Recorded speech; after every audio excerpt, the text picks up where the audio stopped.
Hello. I read a book that it's very interesting. Uh, Unluckily, since I prefer to read things in English where they are written in English, I mean the author is an English speaker, is this. The original title is this: Talent is overrated. Well, that goes against the grain of whatever we hear on a daily basis. God gave me this talent, which is two times wrong for me. Okay, I don't believe in God. I mean, maybe some entity, but I don't know. But not the religions. And a talent, which is a word that is a shootout really from the Bible, and it's all, for the most part, a bullshit. Why?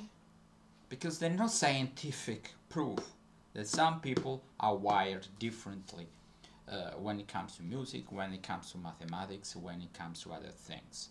For the most part, all this romantic approach to our learning is wrong for two reasons. There is a psychological thing why we tend to uh, flatter, worship uh, people who do things better than we do, and we worship like gods. I mean, these people are better than I am because they have talent. Like they didn't worked long enough, they didn't spend most of the time doing that with that kind of determination. The only talent I find out is this: why some people have more determination. So they will say, I don't know, but really, determination is important. People who have determination usually succeed in whatever they do. Other thing is a self-fulfilling prophecy. You're told you're not good at something, you will not try hard enough. I say, you take two twins. You tell someone he's good at mathematics and he's very bad at music. You tell the other one the opposite. And they don't speak. They don't tell each other, well, we are twins, so how is it possible? No, they don't know. You will see. And you make them, work out hard, buckle down, or whatever they're doing. One will be a good mathematician, the other one will be a good musician. So even we see the stories of these people, we find out that from nothing gets out. If you don't have the right input, the right exposure hustle with languages, you don't have the right output. So people can argue this can be something genetical. Well, if it is, it's so minimal that, and that's it. All right. I back to differ when it comes to physical, achievement, like sports. There is a genetic part. There is a genetic part of the development of our brain, but that has to do with whatever we do, not with talent. Unless they discover that somebody has a more developed part of our brain that has to do with the eyes and visual, and other with the audio part, the listening part. But this long-winded introduction is to tell people, don't make excuses for the fact that you're not learning a foreign language. It's not your talent. It's your personal history, your personal um, biography. What happened in your life?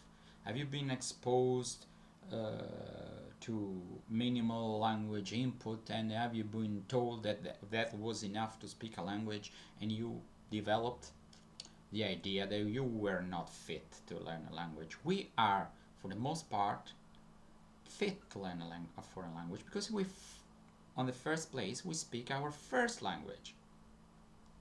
Oh no, it's a second language, my first language is the first. No, it works.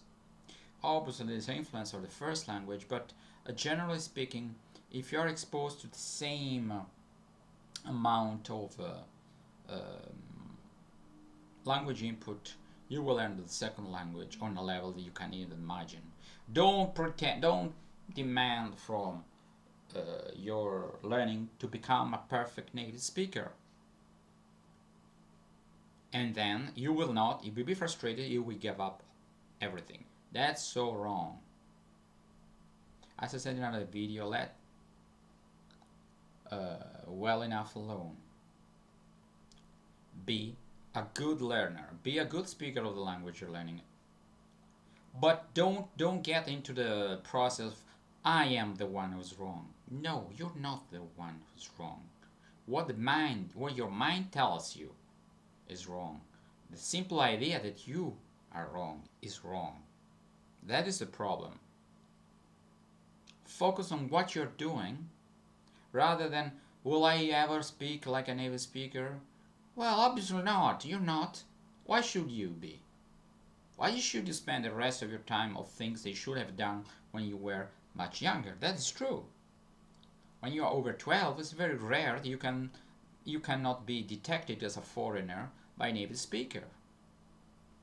Is that important? You're not going to be a speaker, you're not going to be a spy, so you need to be perfect. Am I perfect now when I speak English? I don't think so. I live in Italy most of the time. Even if you are a native speaker of English and you live abroad for a long time, you will have an accent.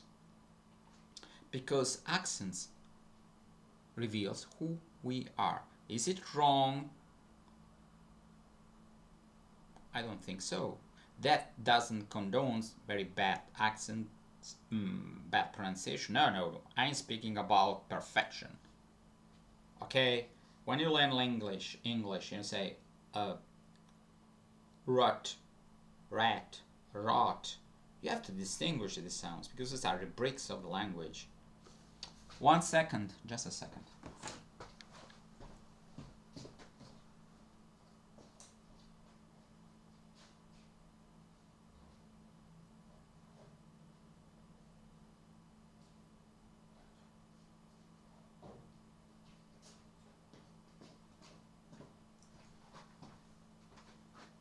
Oh, today I'm shooting many videos because I have many ideas. Some days you feel more upbeat and I have a lot to say about languages because I am a language learner.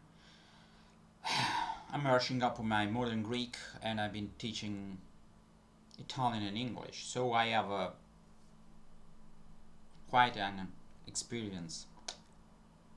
Okay, this is a pep talk. Is this a pep talk? Well, in a way, not necessarily, because I tell you my truth, my bare truth. You need to believe in, not yourself, in the human ability to learn languages. Because I've seen a lot of people struggling with languages. I've seen other people speaking foreign languages fluently. And funnily enough, those who don't really think the learning foreign languages is that important, but see them as part of their daily routine, they're not intimidated, these are the ones who speak better. So, that doesn't mean you shouldn't devote time to learning a foreign language. Yes, you should devote time, and a lot of time, but this time has to be right, means language you can absorb, and mainly with the visual and audio part, and not reading. And don't be rash. Don't jump the gun. Many people want to speak immediately. No. You learn languages on the first stage, like listening to the language and trying to make a sense of what you are hearing. Okay, that is the second video where I speak about those things.